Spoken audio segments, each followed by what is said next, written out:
The Dallas Cowboys season has been nothing short of amazing, not because of one guy, not because of all the records they're breaking, but because how each player is coming together as a team. Now, after one of the ugliest games of the season with several turnovers and too many penalties to count, the Cowboys still found a way to win, grabbing their 11th straight. Dez Bryant caught his 65th touchdown pass, tying him with Michael Irvin for second most in team history. But Jason Witten only had one catch, which ended up not counting due to a penalty, making it the first time since 2008 he was held without a catch. But both guys say it really doesn't matter.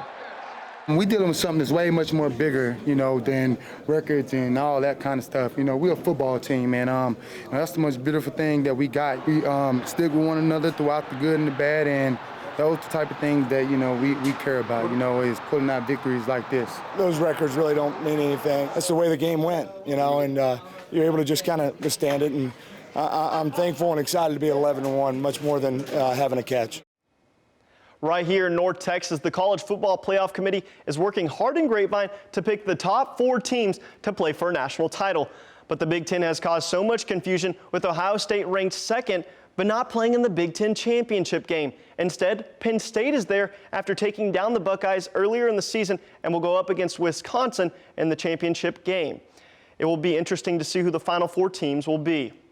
But what we do know is Oklahoma and Oklahoma State are not going to make the college football playoff, even though they're playing in the Big 12 championship game. In the second, the man out of Austin, Baker Mayfield, having all day to throw, finding the Heisman candidate D.D. Westbrook, and he'll do the rest with lots of green grass ahead of him. D.D. gets the TD. OU leads 7-3.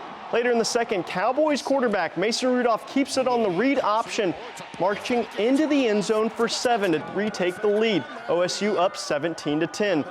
Then the Sooners scored 2 more touchdowns after that, and Baker Mayfield trying to make it a third, having all day to throw once again. And with that much time, there's bound to be an open guy, and there is.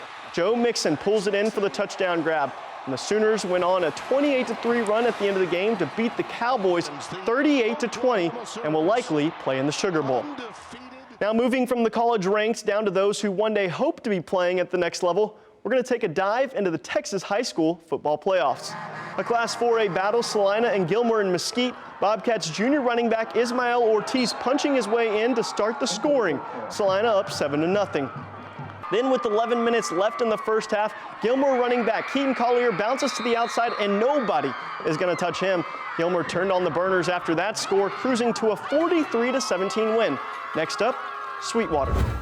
Kennedale versus Van at the Star in Frisco. The Wildcats were down 21-7 at the half, but DJ Curvin took over, running for 4 touchdowns in the second half, this one with 7 minutes left to play, giving Kennedale the lead for good.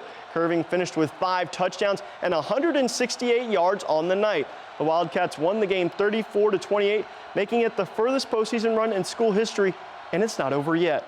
Kennedale plays Abilene Wiley in the state semifinals next. 2016 has been a crazy year from the beginning, and I'm still waiting for the craziness to end. The Cavs won, the Cubs won, the Cowboys are on an 11-game winning streak, and now Tiger Woods back on the golf course. Woods hosted the Heroes World Challenge, where he finally played against some of the world's best golfers for the first time in 15 months. With all that time away, you can expect to see some rust, and it showed at times. But then again, he showed signs of greatness with nice approaches and putting. After day 1 of the tournament, Woods finished at 1 over par, 10 strokes behind the leader. Meanwhile, Jordan Spieth, the Dallas native, shot 4 under par, tying him with Ricky Fowler for 7th best. Check back in throughout the week to get all the updates of the tournament. Thanks for watching. I'm Brett Wise, CBS 11 Sports.